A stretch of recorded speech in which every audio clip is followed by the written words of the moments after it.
এইদিকেই থাকার কথা। সালাম ভাই, কি খবর? ওই! আরে ভাই, ভয়ের কিছু নাই তো। আমি ডোরা সাপ আপনার পাড়া প্রতিবেশী। ও, আরে আপনাকে দেখে আবার কিসের ভয়? আপনি তো পাড়া প্রতিবেশী, ছোটবেলা থেকে আমাদের কত স্মৃতি একসাথে।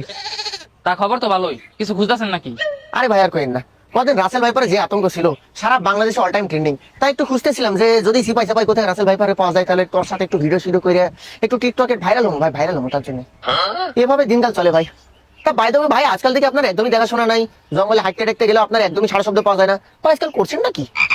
আর বললেন না ভাই, রাসেল ভাইপার আওয়ার পরে আমাদের কোনো মান সম্মানই নাই। এই রাসেল ভাইপারের কারণে আমার বউটা চলে গেছে। যাক ভাই, কি আর করার।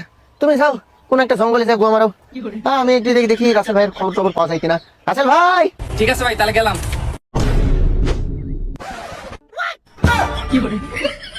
ওরে হালার পুত, তুমি ঢোলা সাপের ফান ধরে আয়ো।